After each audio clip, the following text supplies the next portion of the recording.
현대사회에서는 소수자의 인권도 보호해야 된다는 소리가 커지고 있습니다. 소수자는 어떤 사람들입니까? 국가 내에서 다수를 차지하는 사람들과 구별되는 특징 또는 언어와 전통을 공유함으로 차별 대우를 받는 소수의 집단을 의미합니다. 예를 들어서 국가 내에서 차별 대우를 받는 소수자 중에는 신체적 소수자, 즉 장애인들이 있습니다. 이 장애인들의 인권을 보호해야 된다는 것이죠. 인종적 소수자도 있습니다. 우리나라에서 필리핀이나 동남아에서 오신 분들 직장에서 근무하시면서 얼마나 많은 차별 대우를 받고 있습니다. 언어적 소수자도 있습니다. 북한 또는 연변 사투리를 쓰는 탈북자 또는 조선족 동포들이 이 사회에서 많은 차별 대우를 받고 있습니다. 경제적 소수자도 있지요. 경제적 소수자는 비정규직 근로자를 의미합니다. 종교적 소수자도 있습니다. 우리나라에서는 찾아볼 수가 없지만 회교권에서 신앙생활을 하는 크리스찬을 들 수가 있겠습니다.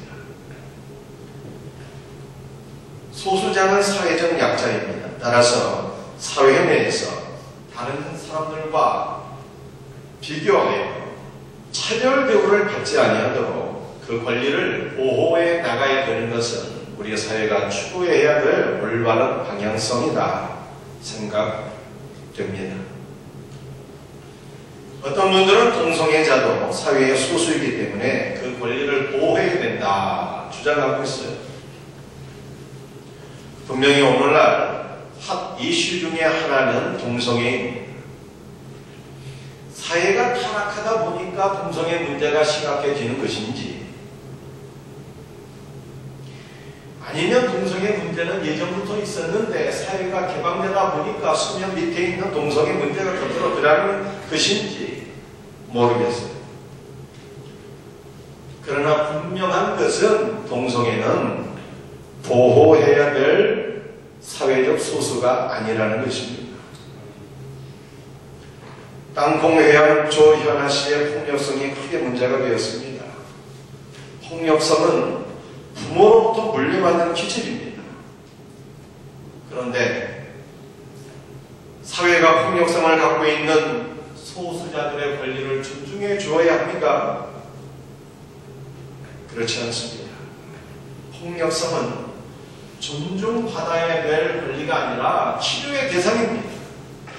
마찬가지로 동성애는 존중받아야 될 권리가 아니라 치료의 대상인 것이죠. 만약 동성애 권리를 존중해 준다면 우리 사회는 근원적으로 붕괴될 수밖에 없습니다.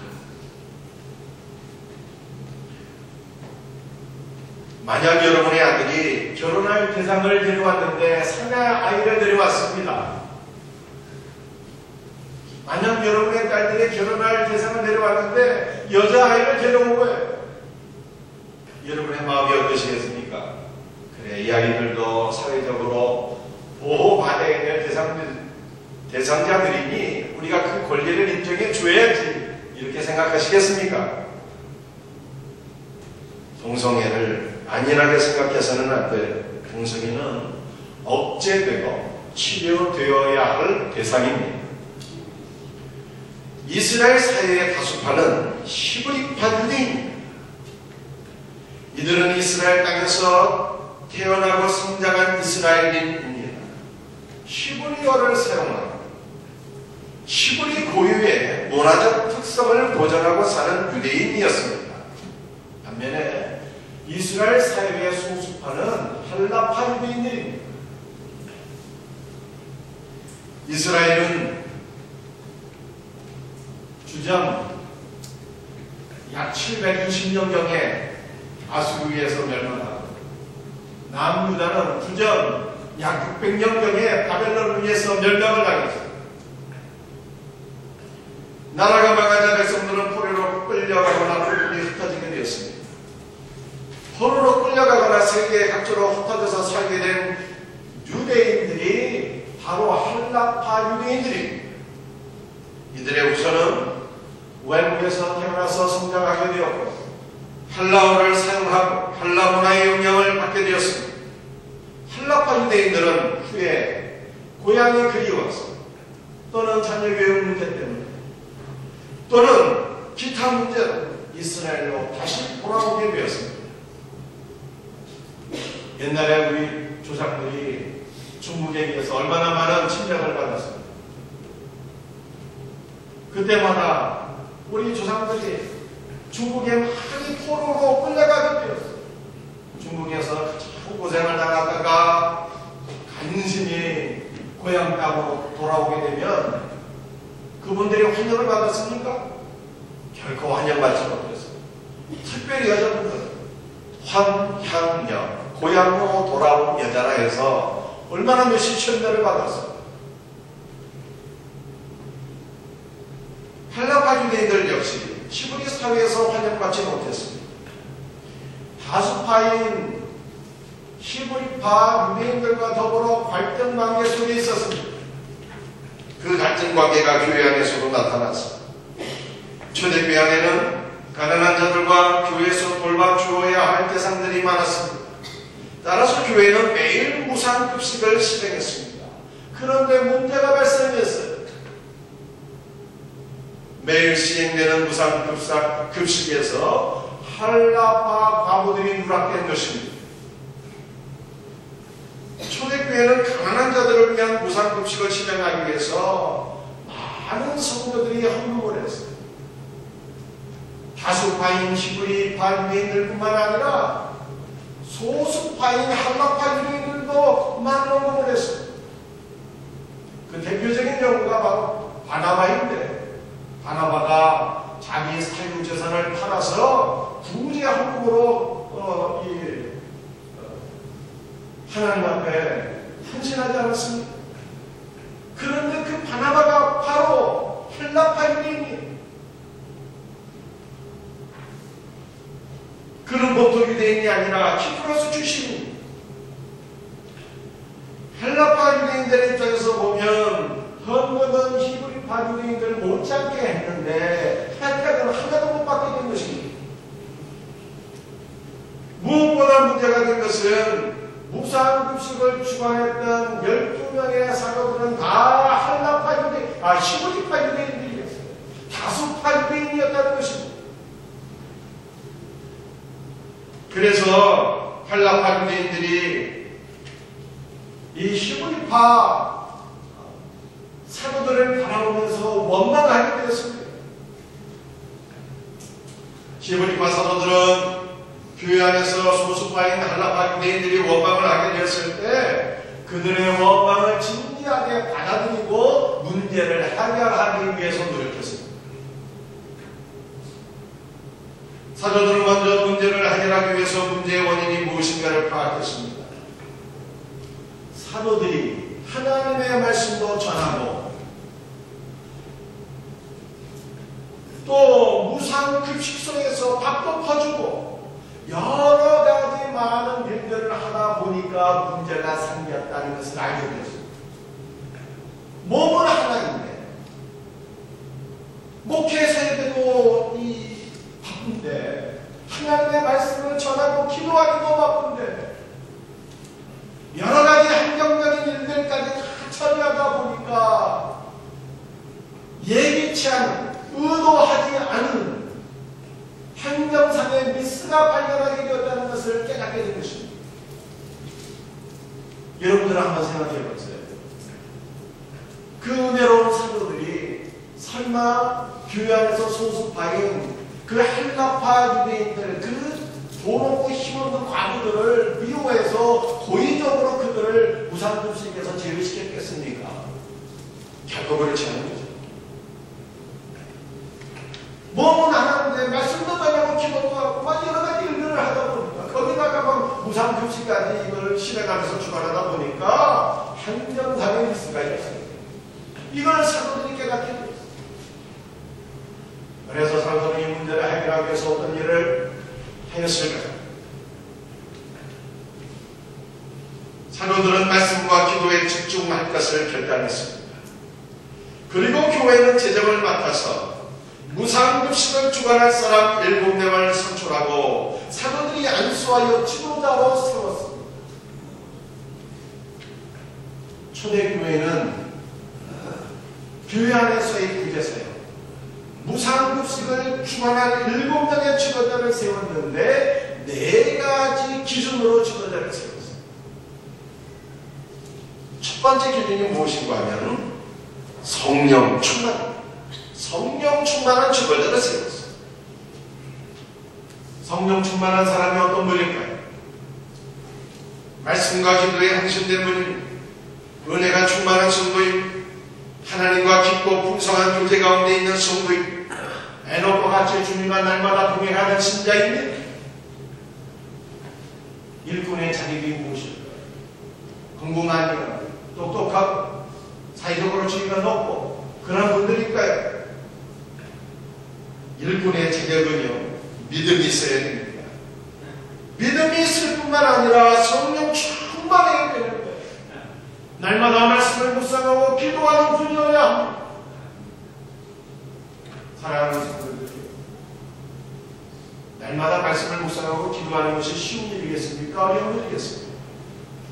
결코 쉬운 일이 아니에요. 왜냐하면 우리의 삶이 너무 바쁘기 때문에 그렇습니다. 목회자인 저도 새벽 기도 시간을 어쩌다 놓치게 됩니다.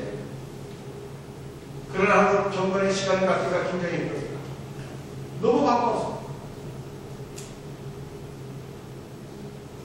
여러분들 새벽 기도에 주요성이 어디 있겠습니까? 제가 여러분들에게 날마다 말씀을 묵상하고 기도할 수 있는 비결을 지금 말씀드리는 거예요. 그 비결이 새벽 기도에 있는 것입니다. 새벽 기도가 왜 중요할까요? 새벽 기도는 아무에게도 방해받지 않는 시간입니다. 전화 올 일도 없어요. 아이들이 와서 나에게 무슨 게 괴롭히지 않습니다. 그 시간에는 오직 주님을 바라고 하나님의 말씀을 듣고 묵상하며 주님과 깊은 교제 가운데 들어갈 수 있는 그 복된 시간이 새벽 기도의 시간. 사랑하는 성도들, 여러분들의 새벽 기도에 헌신자들이 되시기를 바랍니다. 그래서 성령 충만한 지도자들이 될 수 있기를 주님의 이름으로 축복합니다. 초대교회는 교회 구제사역을 주관하는 7명의 지도자를 세웠는데 두 번째 기준이 지혜가 충만한 사람입니다. 지혜가 충만한 것이 무엇일까요? 지혜가 충만한 것은 많은 지식이 있고 머리가 똑똑한 것을 의미하지 않습니다. 가장 지혜로운 왕이었던 솔로몬이 하나님께 간구한 것이 무엇이었습니까? 하나님 나에게 듣는 마음을 주세요. 그렇게 기도를 드렸어요. 지혜로운 것은요, 잘 듣는 거예요. 지혜로운 사람은 형제 자매의 속사정을 잘 들어주는 사람입니다. 그리고 그들의 아픔에 공감해주는 사람입니다. 교회 공동체에 문제가 생기면 어떤 사람은 문제를 해결하겠다고 나섭니다. 똑똑한 머리로 시시비비를 가립니다. 많은 말로 남을 판단하고 정죄합니다. 그런데 그렇게 하게 되면 문제가 해결되는 것이 아니라 문제가 더 심각해져요. 교회에서 문제가 생기면요, 지혜로운 사람은 어떻게 행할까요? 입을 닫고 하나님의 음성을 듣기 위하여 기도하는 사람이에요. 지혜로운 사람은 형제 자매의 말을 잘 들어주는 사람입니다.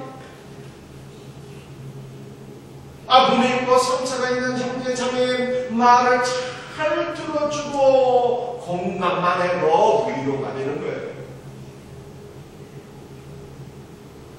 이러한 지혜로운 사람들로 인해서 교회가 평안하게 됩니다.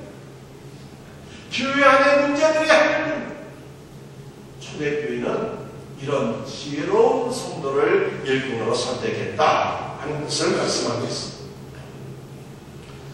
세 번째로 칭찬 듣는 사람을 교회 일꾼으로 세웠습니다.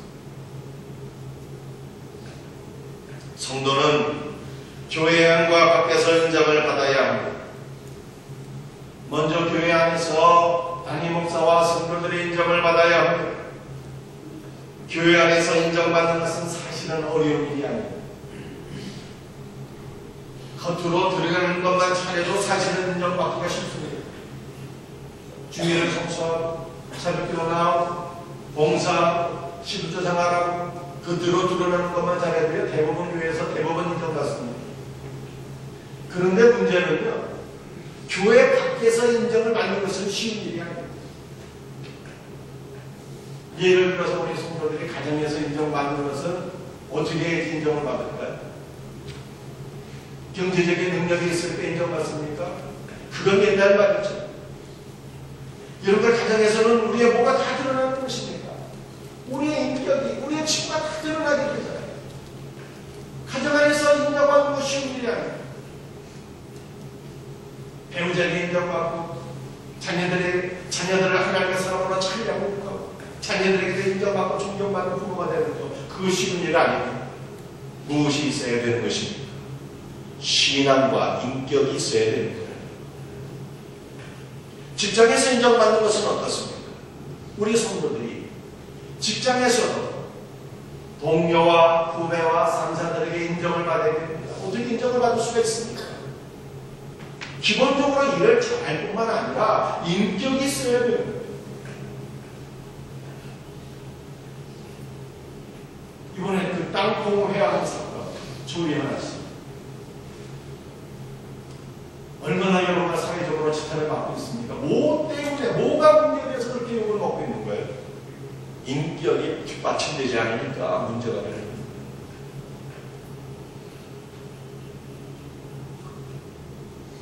결국 초대교회가 칭찬 듣는 사람을 교회의 지도자로 세웠다고 하는 것은 교회 안에서만이 아니라 가정과 직장에서 우리 사회에서 인정받는 사람, 곧 인격과 성품이 뛰어난 사람들을 지도자로 세웠다는 것입니다. 여러분들 제가 지금 세 가지 그 자격 기준을 성경 안에서 말씀드렸잖아요. 성령 충만하다고 하는 것은 하나님과 수직적인 관계에서 좋은 관계에 속에 있는 분을 지도자로 세웠다는 거예요. 지혜롭고 칭찬받는 자를 지도자로 세웠다고 하는 것은 교회 내에서 성도들의 말을 잘 들어주는, 다시 말해서 수평적인 인간관계가 잘 되시는 분, 칭찬받는다는 것도 마찬가지죠.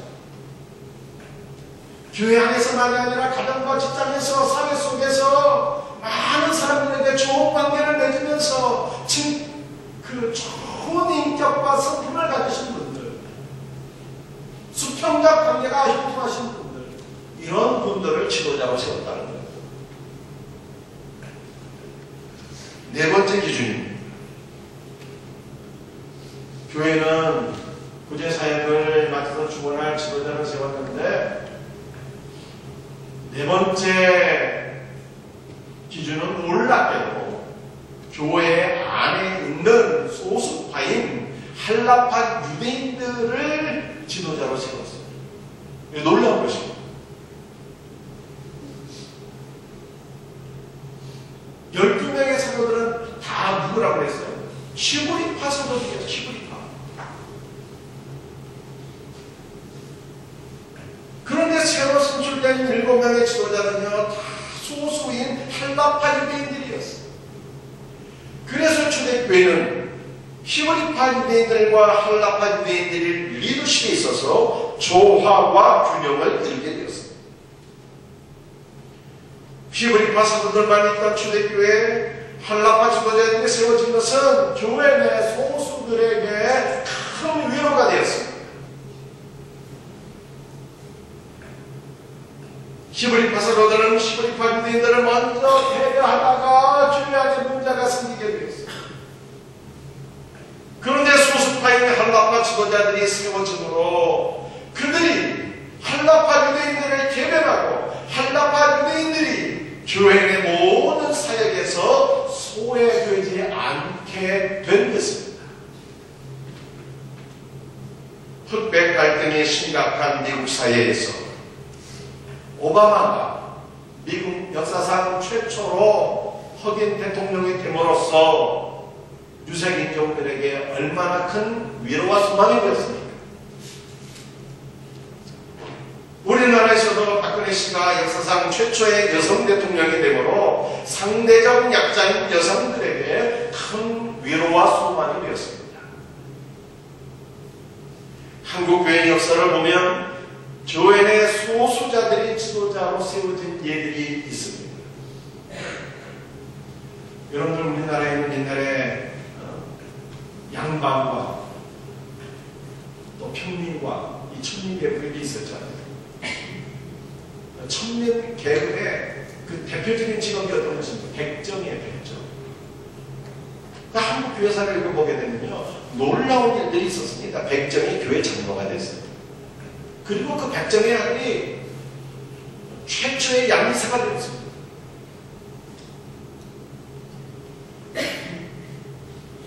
길거리에 버림받은 아이가 청년 여학교를 설립했습니다. 청산 가구가 이화 학당의 교사가 되었습니다.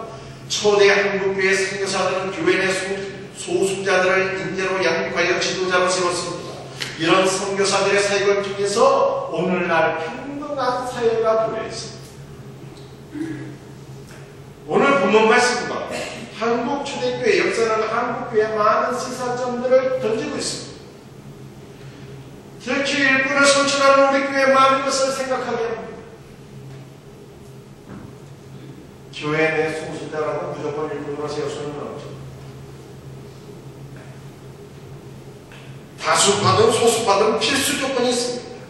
교회 지도자가 되기 위해서는요, 세 가지가 충족돼야 됩니다. 성령 충만해야 됩니다. 지혜로워야 됩니다. 칭찬 듣는 사람이어야 해요.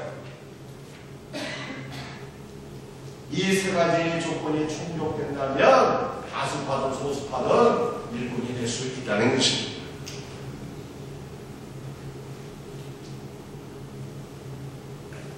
제가 한번 생각을 해봤습니다. 우리 생명샘교회에서 다수파는 어떤 분들일까? 대학을 졸업하고 삼성 또는 안정된 직장에서 근무하는 40대, 50대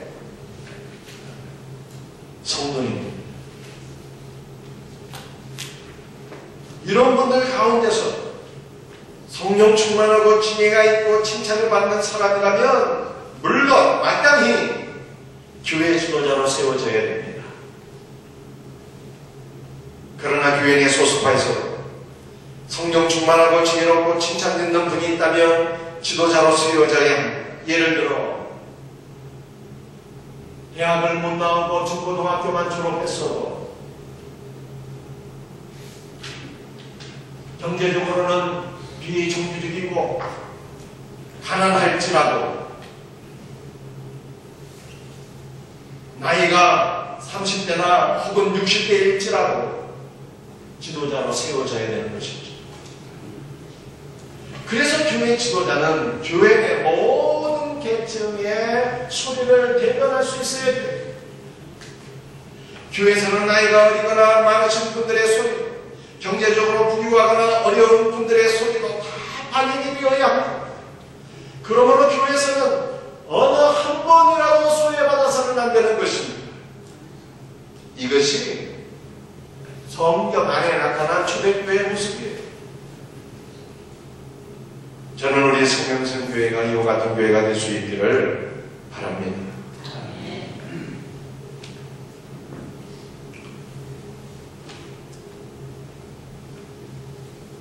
오늘 말씀 통해서 한 가지 더 생각해보고 싶은 것은 사도들은 자신의 사역과 새로운 지도자들의 사역을 똑같이 귀하게 여겼다는 것입니다. 여러분 오늘 본문 말씀 1절을 보세요.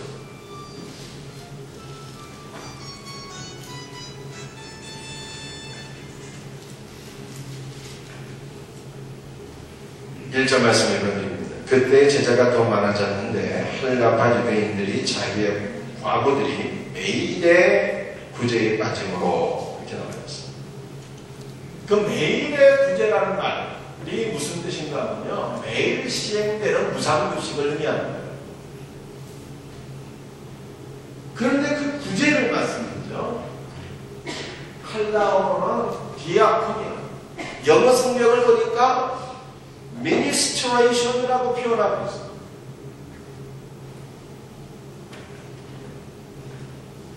그 매일의 구제, 매일 시행되는 무상급식, 이게 봉사의 사역이 있다는 것입니다. 그래서 4절 말씀을 보세요. 우리는 오로지 기도하는 일과 말씀 사역에 힘쓰리라 하니, 이렇게 나와 있어요. 말씀 사역이라고 나와 있잖아요. 말씀 사역. 근데 이 사역을 또 헬라어로 보니까 디아코니아라는 말이고요. 영어 성경을 보니까 미니스트리로 나와 있어요.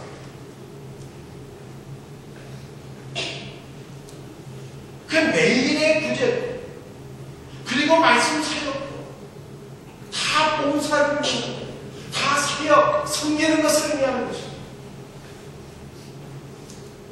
이게 무슨 뜻인가 하면 말씀을 전하는 사역이나 매일 시행하는 무상급식이나 똑같은 가치가 있는 사역이라는 뜻입니다. 사람들이 이것을 똑같은 귀한 사역으로 여겼다는 것입니다.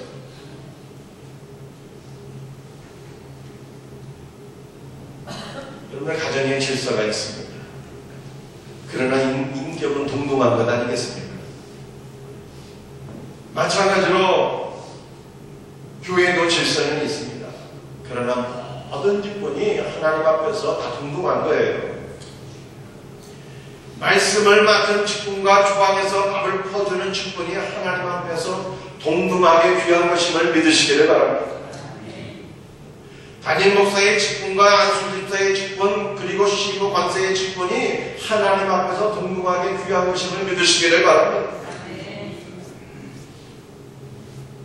여러분들 담임 목사에게 요구되는 것이 무엇이겠어요? 충성 아니겠습니까? 담임 목사는 요구 사역자예요. 그래서 매일 예배당에 출근해서 일하는 것 아니겠습니까? 그러나 장로와 안수집사와 시부 관사는 요구 사역자가 아닙니다. 그래서 교회 주주자는 월급 주는 직장으로 출근해서 일합니다. 이것이 다를 뿐. 주님을 사랑하고 교회를 사랑하는 마음에 있어서는 동동해야 되는 거예요. 담임 목사도 장로도 안수집사도 권사도 하나님 앞에서는요 모든 직분이 동등하게 귀한 것이고요 다 동등한 레벨의 충성을 하나님 앞에 드려야 될 것을 믿으시길 바랍니다.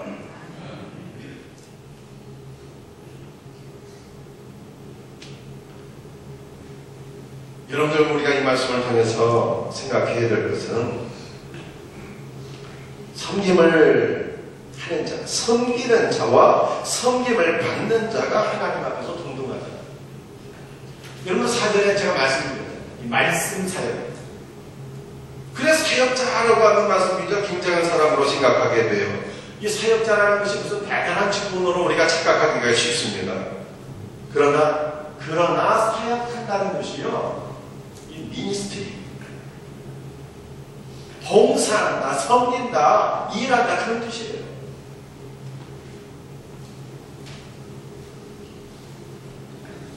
말씀을 맡은 지도자의 직분은 섬기는 것입니다. 재정과 급식을 맡은 지도자의 직분도 섬기는 것입니다. 더 쉽게 말하면 담임 목사도 주님의 종이고 장로와 권사와 안수집사도 다 섬기는 종이라는 거예요. 이것을 말씀으로 섬기는 담임 목사나 재정과 모든 봉사의 직분을 맡은 중직들이 섬김을 받는 성도들보다 더 나은 존재가 아니라는 것입니다.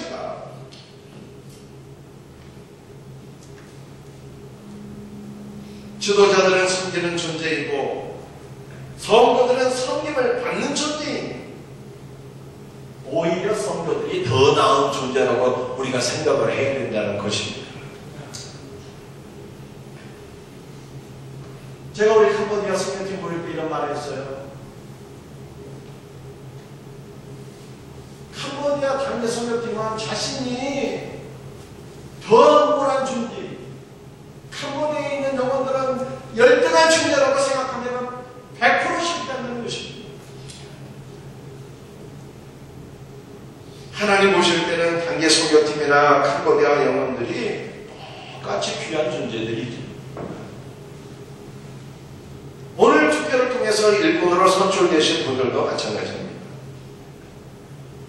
안수 집사가 되고 장로가 되면 교회 지도자라고 생각해서 교만하게 되는 경우가 있어요. 그러나 이것은 성경을 몰라도 너무 모르는 것입니다.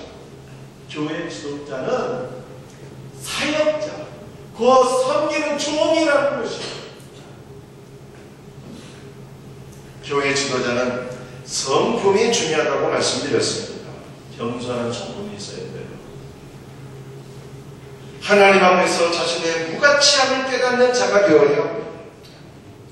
오늘 일꾼으로 선출되신 분들은 하나님 앞에서 교만하지 않고 겸손한 마음으로 교회를 잘 섬길 수 있는 은혜가 있기를 바랍니다. 또 성령 충만하고 지혜롭고 칭찬 듣는 분들이 되시고, 또한 이런 분들을 오늘 주님의 몸된 교회를 섬기는 일꾼으로 세울 수 있는 우리 성도들이 다 되시기를 주님의 이름으로 꼭 부탁을 드리겠습니다.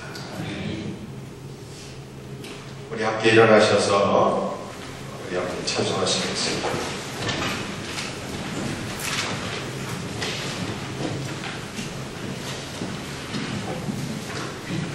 120장입니다.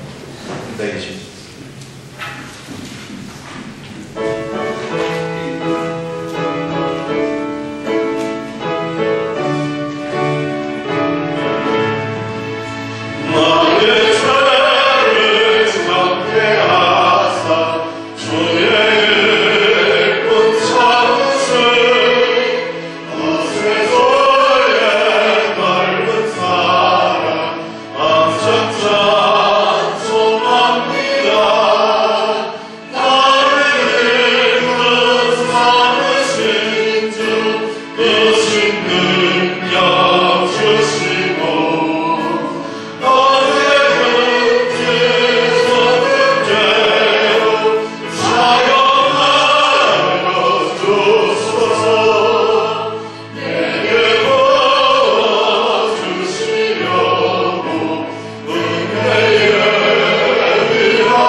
이제 내가 살아도 주 위에 살고 이제 내가 죽어도 주 위에 죽어. 우리 믿음의 고백으로 찬양드립시다.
수 있는 은혜가 있게 하여 주시옵소서.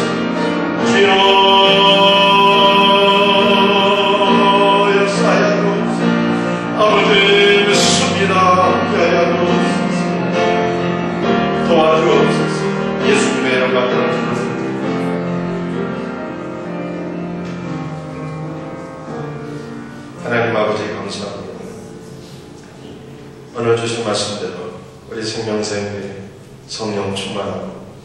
지혜로 칭찬받는 일꾼들이 세워지게 하옵시고, 우리의 생명샘교회는 교회의 많은 부분을 차지하는 분들도 역시 물론 일꾼이 되지만 상대적으로 약자들이 많이 배우지 못하고 가난한 분이랄지라도 성령 충만하고 지혜롭고 칭찬받는 분이라면 일꾼으로 세워지는 초대 예루살렘 교회 같은 그런 교회가 될 수 있도록 우리 하나님의 은혜와 복을 허락하여 주옵소서.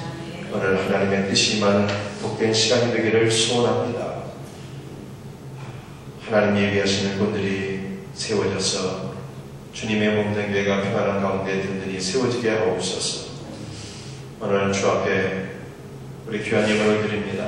열의 하나를 구별하여 드리는 손들 드리십니다. 약속의 말씀과 같이 저들의 삶을 기름지게 하시고 하나님 허락하신 창고의 영육간의 좋은 것으로 차고 넘치도록 채워주시고 모든 질병과 사건 사고를 막아주시고 저들의 가정과 직장과 사업장의 세계의 열방 가운데 뛰어나서 하나님의 나라와 하나님 영광을 위해서 아름답게 쓰임받게 하옵소서.